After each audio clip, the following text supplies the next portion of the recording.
Lesson 1.2 is on the order of operations.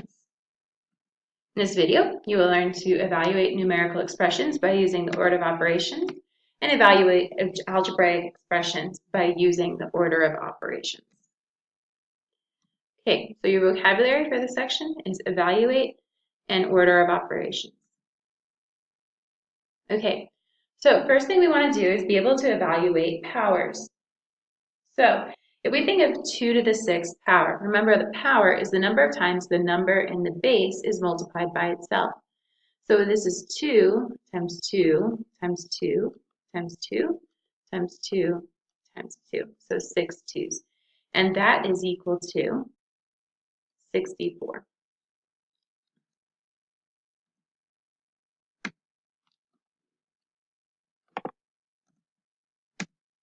Okay, you guys try this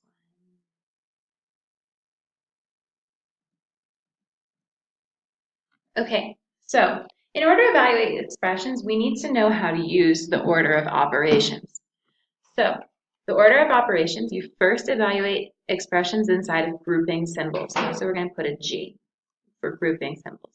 And then we evaluate powers. So I'm going to put an E for exponents. And then we do multiply or divide. So multiply and divide from left to right, and then add or subtract from left to right. So A and S. GEMDAs is what we're going to be using. So it's grouping symbols, exponents, multiplication or division, addition and subtraction is the order we want to be solving things. So if I'm looking at this first, I'm going to write GEMDAs. You guys can do this as long as you need to do it. GEMDAs. I'm looking first for grouping symbols. Do I have any grouping symbols such as parentheses or brackets? No. So I move on to the next thing. Exponents. Do I have any exponents? I do. Here I have 2 to the 3rd for my exponent. So 2 to the 3rd is 2 times 2 times 2, which is 8. So now I have 48 divided by 8 times 3 plus 5. Now I'm looking for multiplication or division from left to right. So going in order, they're on the same level. So because division is first, when I go left to right, I'm going to do the division first. So I'm doing 48 divided by 8, which is 6 times 3 and still plus 5. And I still go and I look and I see if I have any more multiplication or division. I have this multiplication here. So 6 times 3 is 18, and then plus 5. And now I go on to my addition and subtraction, and I can add 18 plus 5 and get 23.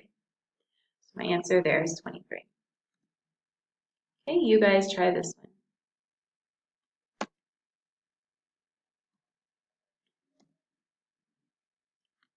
Okay, what if we have these grouping symbols? Remember, that's first. So using our order of operations, we're still doing GEMDAs. So grouping symbols first, 8 minus 3, that's 5. And then I have here 3, multiplication. Anytime you have parentheses, that means it's multiplication. So 3 times plus 2 is 5. I'm doing inside the parentheses first. So I did this, and from both of them, I ended up getting 5. Okay, so now I have, move on. I don't have any exponents. I look for multiplication or division, and I do it from left to right. So the first multiplication I see is 5 times 3, and that's 15 times 5, and I get 75.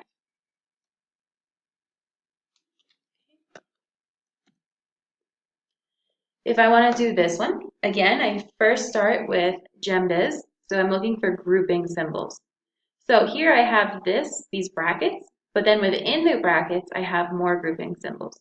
So first thing I do is I start with the first big bracket, and then within that big bracket, I follow GEMDAs again. So inside of this, so that's just from the 12 divided by 6 minus 2, I'm simplifying this part first. So 6 minus 2 is 4, so I have 12 divided by 4. All of that is still inside those brackets, still squared, and still times 4. So within the brackets, I still have grouping symbols, and so until I have no grouping symbols, I keep following this. So I have 12 divided by 4, which is 3. So I have 4 times 3 and that squared is for anything that was inside the grouping symbols. So this is 3 squared. Now I move on past the G, and I can go to the E and look for exponents. And I have this 3 to the second. So that's 3 squared, so 3 times 3 is 9. So now I have 4 times 9. And now I can move on. I have no more exponents. I can go on to multiplication and division. And I have 4 times 9, which is 36, and that is going to be my answer. I can't simplify it any more than that. Okay, if I have a fractional thing, it's almost like saying these whole things, the numerator and denominator, are in brackets. They're like my grouping symbols automatically. Everything in the numerator is all grouped together, and everything in the denominator is all grouped together. So the first thing I want to do is simplify both of my grouping symbols. So within the first one, I have no further grouping symbols within it, so I look for exponents. So 2 to the 5th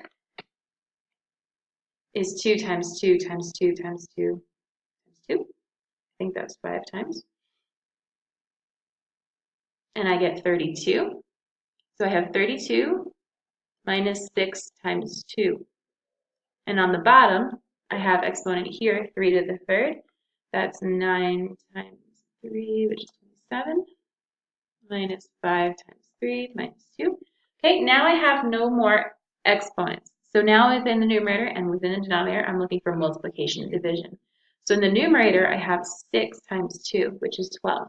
So I get 32 minus 12. In the denominator, 27 minus, I have multiplication here, so it's going to become 15, and minus 2.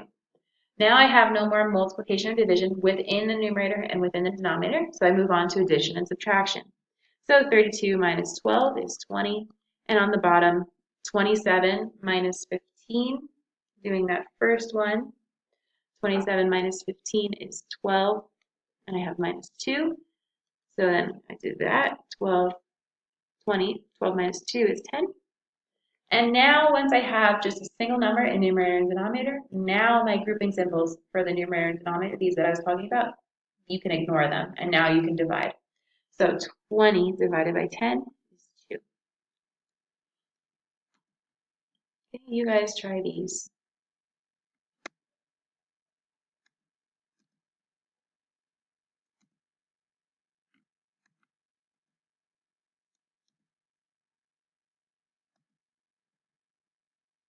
Okay, we want to be able to evaluate an algebraic expression. So even if there are variables, we're still going to follow the same rules of order of operations.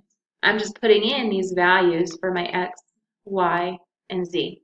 So wherever I see an x, I'm replacing it with a 4. So I'm going to get 2, 4 squared.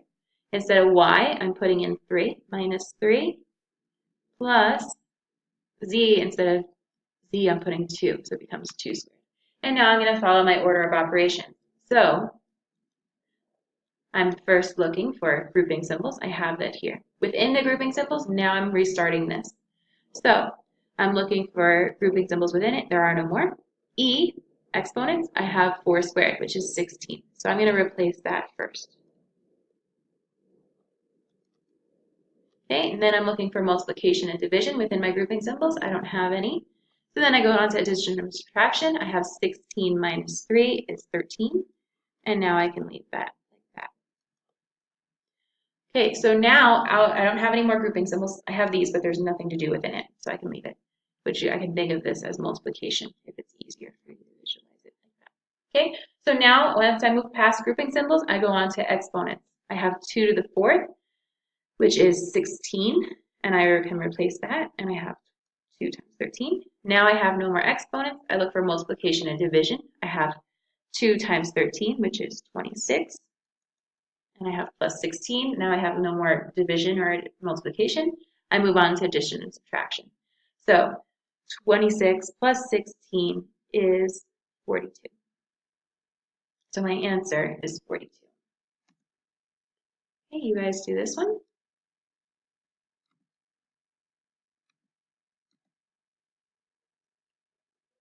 Okay, write and evaluate an expression. Each side of a great pyramid at Giza, Egypt, is a triangle. The base of each triangle, once measured, is 230 meters.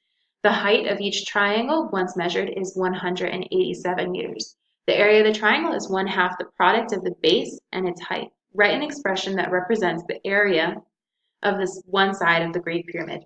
So they said that the area of it is 1/2 the product of its base and its height. So area is 1/2 times the product of its base and its height. So this is my formula, 1/2 base times height. Okay, now I want to find the area of one side of the Great Pyramid. So I'm using that same formula, area equals 1/2 the base times the height, and I'm putting in those values for B and H. So they said in the original problem that the base is 230 and the height is 187. So I'm putting in 230 for the base and 187 for the height. And now I can multiply each of these. So multiplying left to right, I'm first doing 1/2 of 230 and I get 115. And then I'm multiplying by 187. So 115 times 187 is 21,505. Okay, so this is my area. I think that's meters squared. Okay, you guys do this one. And that is the end of lesson 1.2.